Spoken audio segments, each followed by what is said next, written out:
अस्सलाम वालेकुम। वालेकुम सलाम। नाम रहील सी ना? मोहम्मद रहील। मोहम्मद रहील, की हाल चाल है? ठीक ठाक। ਕਿਹੜੀ ਮੰਡੀ ਚ ਆਏ ਹੋ लुड्डर मंडी, ਤੇ ਕਿਹੜੀਆਂ ਮੰਡੀਆਂ ਵਿੱਚ ਜਾਂਦੇ ਹੋ ਵੈਸੇ ਇਸ ਤੋਂ ਇਲਾਵਾ? मुल्तान मंडी और लुड्डर मंडी, दो मंडी जी। ਦੋ ਮੰਡੀਆਂ ਤੇ ਡੇਰਾ ਕਿਹੜੀ ਜਗ੍ਹਾ ਤੇ? मियाँ चन्नू। ਮੀਆਂ ਚੰਨੂ। ਸਹੀ ਹੋ ਗਿਆ। ਤੇ ਕਿਹੜੇ ਬੱਚੇ ਲੈ ਕੇ ਆਏ ਹੋ ਅੱਜ? चोलस्तानी लेके ਸਾਰੇ ਚੋਲਸਤਾਨੀ? सारे चोलस्तानी। ਦੋਂਦੇ ਖੀਰੇ? दोंदे दोंदे बच्चे। ਦੋਂਦੇ ਕੀ ਵਜ਼ਨ ਹੈ ਇਹਨਾਂ ਦਾ? 25 बच्चे ने वजन है 3.25 मन 3 मन। ਕਿੰਨੇ ਬੱਚੇ ਨੇ? 25 बच्चे ने। ਵਿਕੇ ਵੀ ਅੱਜ? भाई विके कौन है फिलहाल? ਕਿਉਂ ਨਹੀਂ ਵਿਕੇ? कौन है ना, आ नहीं रहा कराची की पार्टी, इधर पार्टी है, चल नहीं रही। ਅਗਰ ਕਰਾਚੀ ਨਹੀਂ ਵੀ ਆ ਰਿਹਾ ਤੇ ਫਿਰ ਕੀ ਹੋਇਆ? ਪੰਜਾਬ ਛੋਟਾ ਹੈਗਾ, KPK ਆ, ਇੱਥੇ ਕੋਈ ਨਹੀਂ ਵੇਖ ਰਿਹਾ, ਘਰ ਵਿੱਚ ਵੇਖਦੇ ਫਿਰ ਮਾਲ ਆਨਲਾਈਨ ਵਿਕ ਰਿਹਾ, ਆਨਲਾਈਨ ਸੌਦਾ ਹੋ ਰਿਹਾ। ਇੱਥੇ ਨਹੀਂ ਵਿਕ ਰਿਹਾ। ਇੱਥੇ ਕੋਈ ਨਹੀਂ ਵੇਖ ਰਿਹਾ। अच्छा 25 बच्चे चलो दिखाओ ज़रा। ओए मच कितने बचे? अच्छा ये ना ये कितना वजन है इन्हां दा? ਇਹਨੇ 3 ਮਨ 3.25 ਮਨ।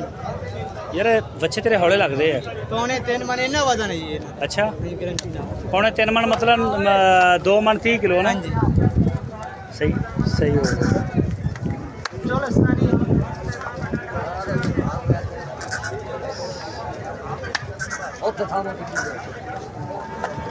नाप चल रहा है, जल्दी तो नहीं।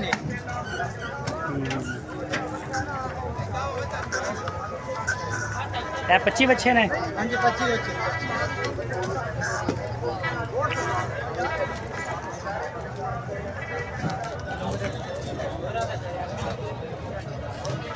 ਇਹ ਜੀ ਬੱਚੇ ਨੇ, ਇਹਨਾਂ ਦੇ ਮੁxtਲਿਫ ਕਲਰ ਨੇ, ਮੁxtਲਿਫ ਇਹਨਾਂ ਦੀ ਹਾਈਟ ਆ ਔਰ ਇਹ ਪੋਜੀਸ਼ਨ ਆ ਜਾਨਵਰਾਂ ਦੀ ਜਿਹੜੀ ਤੁਹਾਨੂੰ ਦਿਖਾਤੀ ਹੈ। ਅੱਛਾ ਕੀ ਰੇਟ ਆ? ਅਗਰ 25 ਦੇ 25 ਬੱਚੇ ਤੁਹਾਡੇ ਕੋਈ ਬੰਦਾ ਲੈਂਦਾ ਤਾਂ ਕੀ ਰੇਟ ਹੈ ਇਹਨਾਂ ਦਾ? 1,70,000। 1,70,000 रुपये ने। सही हो गया। तो अगर जो कोई छांट के कटे फिर पिछाड़े कटे थे 1,75,000 तो कुछ ना। फिर यानी कि भावें 1 लवे 2 लवे 3 लवे 1 1 लाख लवे 2 लवे 3 लवे 1,75,000 रुपये। सही हो गया। तो इस तो वड्डे नहीं होंगे तुम्हारे कोले? इस तो वड्डी है। ਵੱਡਾ ਕਿੰਨੇ ਵਜ਼ਨ ਦਾ ਹੁੰਦਾ? वजन है तकरीबन 4 पौने 4 5 मन का बच्चे। 5 ਮਣ ਦਾ ਬੱਚਾ ਕਿੰਨੇ ਦਾ?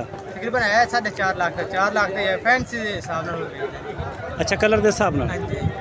चलो नंबर दे दो अपना। 0304 हाँ 7978 242।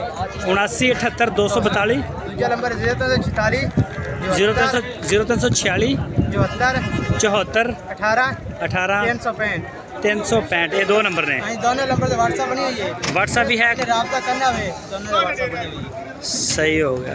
डेरे से अगर कोई बंदा आवे जा सकता? हाँ ठीक हो गया। तेरे बच्चे वो बच्चा खुल गई। चलो ठीक हो गया राहिल भाई, बहुत शुक्रिया सर, मेहरबानी।